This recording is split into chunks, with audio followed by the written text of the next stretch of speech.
Salut, j'espère que tu vas bien. C'est Louis de la chaîne Infopreneur et aujourd'hui on va parler d'un sujet qui me paraît très important en ce moment puisqu'il s'agit de doit-on travailler avec un agent de sourcing en dropshipping lorsque l'on débute sur internet ou lorsque l'on débute en dropshipping ou sur Shopify ou sur WooCommerce. Et deuxième question abordée dans cet épisode, comment est-ce que l'on travaille avec un agent de sourcing en dropshipping?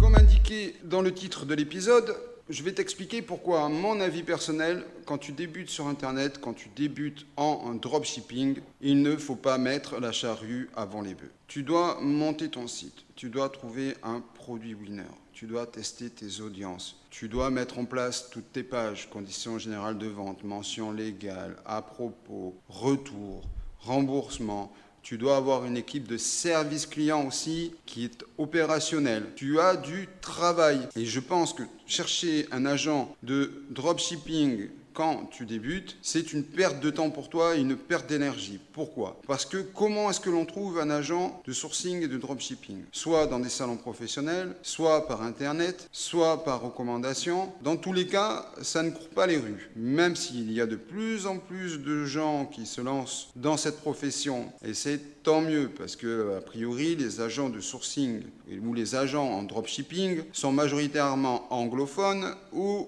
ils parlent le mandarin, ils parlent le chinois. Donc pour toi, ça peut être compliqué d'avoir les bons termes techniques pour t'exprimer et du coup, ça peut ralentir ta progression. Alors, quand tu testes un nouveau produit, à mon avis, commence par utiliser les plateformes habituelles, Oberlo, Deezer, Dropify, etc. pour commencer à synchroniser tes commandes. Alors tu vas me dire, oui, mais on m'a dit qu'avec un agent de sourcing, on pouvait avoir moins cher, on pouvait avoir des délais de livraison, on pouvait avoir un contrôle qualité, on pouvait avoir un repackaging. Oui, tu peux avoir un repackaging, oui, tu peux avoir un contrôle qualité, oui, tu peux avoir des délais de livraison moins longs.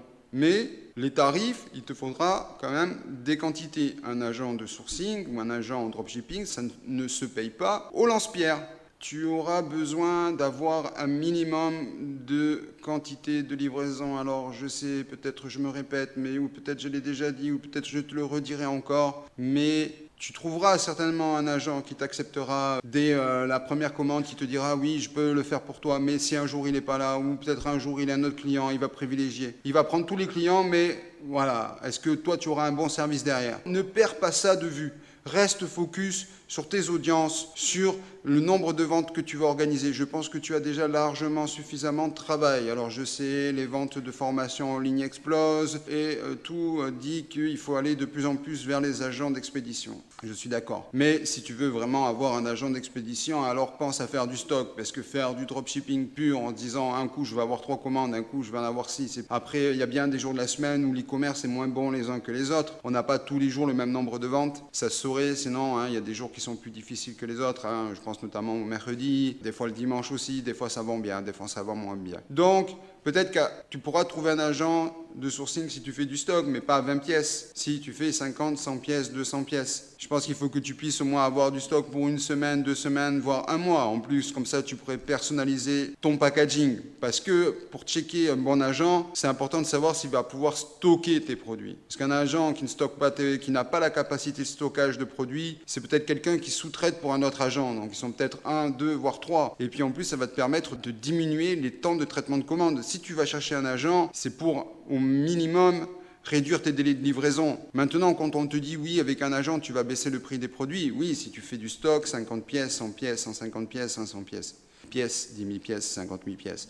Mais pour toi, ce qui est prioritaire, c'est surtout de baisser tes délais de livraison et de réduire ton temps de préparation de commande. Si tu trouves quelqu'un qui fait des livraisons en 5 jours et moins de 1 jour pour le traitement de commande, globalement, quelqu'un qui passe une commande le dimanche, il peut être livré le samedi de la même semaine. Tu es compétitif. Donc surtout, n'oublie pas sur ton site de bien mettre sur la page d'accueil, sur la page produit, sur la page panier, etc., sur la page de confirmation de vente, les délais de livraison. C'est très important, diminue le nombre de questions que tu peux avoir en service client par rapport à tes délais de livraison. Donc je pense que tu es suffisamment occupé. Chercher des agents sur Facebook, chercher des agents sur Google, etc., c'est une perte de temps, une perte d'énergie pour toi. Reste focus sur tes ventes. C'est très très important et tu verras que le jour où tu iras à la recherche d'un agent commercial et que tu diras j'ai des chiffres, des statistiques moyennes, tout se passera bien mieux pour toi. Autre chose, comment est-ce que l'on travaille avec un agent commercial? Majoritairement, il faut pouvoir faire des exports de fichiers Excel. Donc, il faut que tu puisses le faire tous les jours, 6 jours sur 7, voire 7 jours sur 7. Donc, si tu as une boutique multi-produits, que du coup, tu as 50 références et que tu as 4 ou 5 produits winners ou 10 produits winners, ce que je te souhaite, concrètement, il va falloir que tu n'extrais que les produits que tu vas envoyer à ton agent et pas tous les produits. Donc voilà, quand tu commences, essaye d'utiliser les plateformes qui sont déjà existantes. Alors peut-être oui, tu peux utiliser d'autres partenaires qui sont des grosses structures, je pense notamment à CJ Dropshipping, et même s'ils annoncent des délais de livraison qui ne sont pas souvent respectés, malgré tout, ils ont une expertise, ils ont une habitude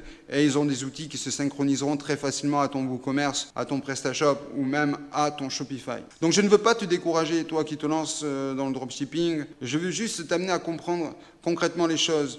Reste focus sur les mêmes choses. Comme je l'ai dit au début de l'épisode, ne mets pas la charrue avant les bœufs. Reste bien concentré sur ce que tu vends, sur ce que tu fais. Améliore ton canal de vente ou améliore ton tunnel de vente. Fais en sorte qu'il y ait une bonne vidéo. Fais en sorte que l'image du produit soit réelle. Parce que n'oublie pas que ton client, il achète une image.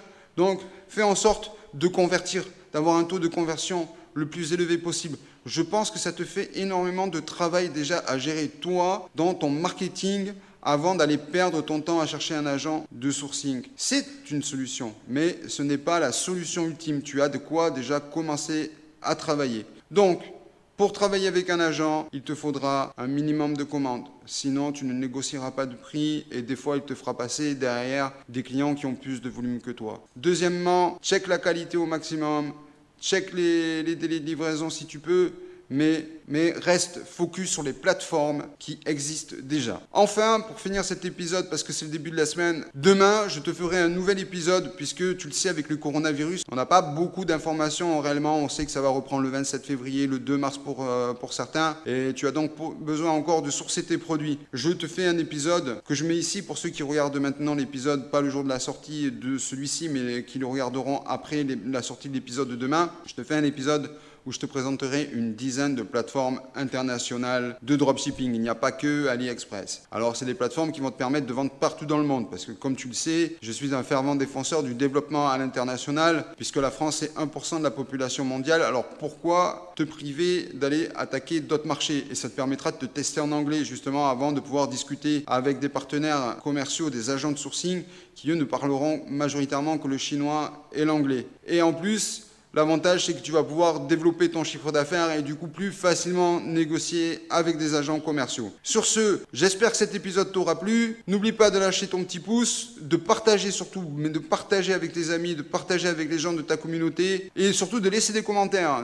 Et sans complexe, laisse les commentaires. N'hésite pas, tu peux laisser des commentaires. Sur ce, c'était Louis de chez Infopreneur. Je te dis à la prochaine fois, au prochain épisode. Et surtout, ne perds pas la foi parce que l'e-commerce, c'est pas quelque chose qu'on commence à la voler. Des fois, il faut du temps pour se réaliser dans ce secteur, dans ce métier, parce que c'est un métier, c'est pas, n'oubliez pas, le client, c'est pas juste un numéro sur un bon de commande, vous n'êtes pas là pour mettre le client en bout de chaîne, respectez vos clients, servez proprement vos clients, donc ne faites pas d'erreur. Si vous envoyez un fichier à un agent de sourcing et que derrière il n'a pas envoyé les colis, que finalement il faut que vous retourniez sur AliExpress, etc., vous perdez du temps et vous allez submerger votre service client. Allez, bonne journée à vous, à ciao, bye bye, c'était Louis de chez Infopreneur. Ciao.